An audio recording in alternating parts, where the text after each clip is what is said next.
राजेश कोटक जी, मुंबई से। राधे राधे। राधे राधे महाराज जी। महाराज जी, काफी समय से विभिन्न स्थानों के सत्संगों के माध्यम से जानने को मिला कि हमारे साथ जो कुछ भी घटित हो रहा है वो हमारे ही पूर्व कर्मों का फल है। फिर भी ये बात मन में दृढ़ता से क्यों नहीं बैठती, व्यवहार में ये स्मरण क्यों नहीं रहता? जीवन में जब कोई प्रतिकूल व्यक्ति या परिस्थिति आती है तो मन में दुख या घृणा उत्पन्न हो जाती है, तो उसे सहजता से कैसे स्वीकार करें, इस सच्चाई को कैसे याद रखें कि जो भी हो रहा है वो हमारे पूर्वजन्मों के कर्मों का फल है, उसके कारण ही हो रहा है, और दुख और घृणा से मुक्ति मिल सके। जब तक भजन नहीं करोगे तब तक स्थायी ज्ञान नहीं प्राप्त होगा। जैसे जानकारी है कि ये गलत काम है, लेकिन हम अपने को रोक नहीं पाते। जानकारी है कि अच्छा काम है, पर हम कर नहीं पाते। हमारे अंदर अध्यात्म बल की कमी है।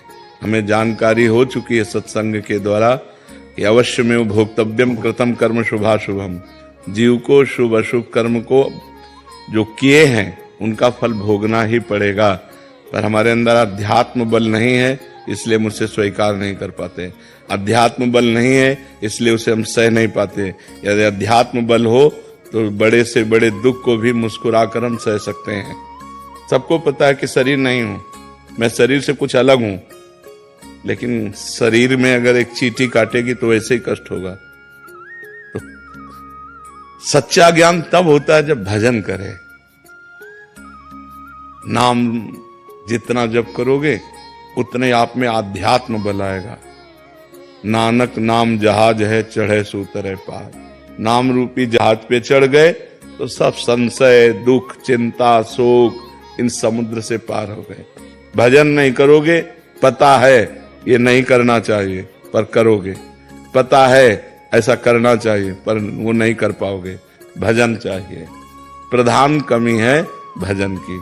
इसलिए खूब नाम जप करो। यदि मंगल चाहते हो तो ना भगवान सुनने से केवल मिलते हैं, ना भगवान प्रवचन करने से मिलते हैं, भगवान भजन करने से मिलते हैं। सुनने और सुनाने का एक ही फल है कि हमारा भगवान के भजन में मन लग जाए, हम भजन करने लगे। अगर भजन न करने लगे तो खूब सुनो, एक अहंकार कर लो कि हमने बहुत सत्संग सुन लिया है, लेकिन उससे लाभ क्या होगा? हम कई बार बता चुके हैं कि हलवा की प्रक्रिया बनाना बोलना हमें आ गया और आपने सुनना सुन लिया, लेकिन दोनों ने खाया नहीं, तो लाभ क्या मिला? तीसरे ने बनाकर जो प्रक्रिया सुनी, बनाया और खाया, अब उसको आनंद मिलेगा। ऐसे ही भगवान का, भजन का, सत्संग का हम लोग खूब श्रवण करते हैं, प्रवचन करते हैं। प्रवचन करने वाले ने भगवत साक्षात्कार नहीं किया और सुनने वाले ने भगवत साक्षात्कार नहीं किया, तो दोनों बेकार ही तो हो गया।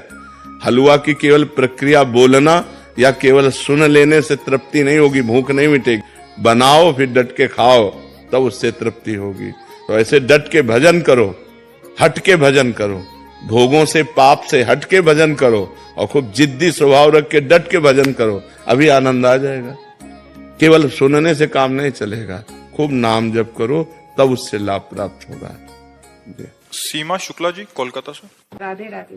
राधे राधे महाराज जी। महाराज जी, आपका भी कर्मों के ऊपर ही है। कह रहे हैं कि हमने आपको एक प्रवचन में सुना था कि हर इंसान को अपने कर्मों का फल मिलता है। अगर माता पिता के कर्मों का फल उनके बच्चों को भी मिलता है, अच्छा हो या बुरा, नहीं, जीव को अपना कर्म भोगना होता है, संयोग बनता है, पूरा जाल बिछता है। तुम्हारे ये कर्म तो तुमको ऐसा पिता मिलेगा, तुम्हारे ऐसे कर्म तो तुमको ऐसा पुत्र मिलेगा। वो कर्म का पूरा विधान मिलाया जाता है और पूरा परिवार बनता है उस जाल में। ये माँ है, ये बहन है, ये भाई है, ये पिता है, ये रिश्ता है, ये नाता है। जिसको जितना भोग भोगना है उतना उसको दुख भोगना पड़ेगा। कर्म सबके उसमें मिलित होते हैं, तभी वो आकर उनका पुत्र बनता, तभी उनकी माँ बनती, तभी उनका पिता बनता। ऐसा नहीं कि केवल एक व्यक्ति का कर्म पूरे परिवार को दुख दे रहा है, नहीं, उसके भी कर्म उसमें जुड़े हुए हैं। पिता का पाप कर्म ऐसे पापी पुत्र को जन्म देगा जो जन्म से लेकर के मरण तक उसको नाना प्रकार के दुख ही दुख देगा। पिता का पुण्य कर्म ऐसे पुण्यात्मा पुत्र को जन्म देगा जिसको बचपन से देखते हुए जवान तक, मरते समय तक हृदय शीतल रहेगा। सब कर्मों का जाल बिछा हुआ है उसी में। अब हम जा रहे हैं, हमारा कोई दुश्मन नहीं, लेकिन जरा सा धक्का लगा, जब झगड़ा शुरू, तो वो जो धक्का लगा कांधे को हमारे कर्म ने किया, पूर्व के कर्म ने ऐसे धक्का लगवा दिया और उसने पिटाई कर दी, क्योंकि उसके द्वारा पिटना था, इसलिए ऐसा संयोग बन गया। कर्मों का बड़ा सूक्ष्म स्वरूप है, उसका निर्णय करना बहुत कठिन है, वो तो केवल भगवान ही जानते हैं। सुनो भरत भावी प्रबल बिलख कहो मुनिनाथ, हानि लाभ जीवन मरण जस अपजस विधि हाथ। वो विधान भगवान के हाथ में है, जब जहां जीव का जैसा कर्म होता है उसको भोगना पड़ता है।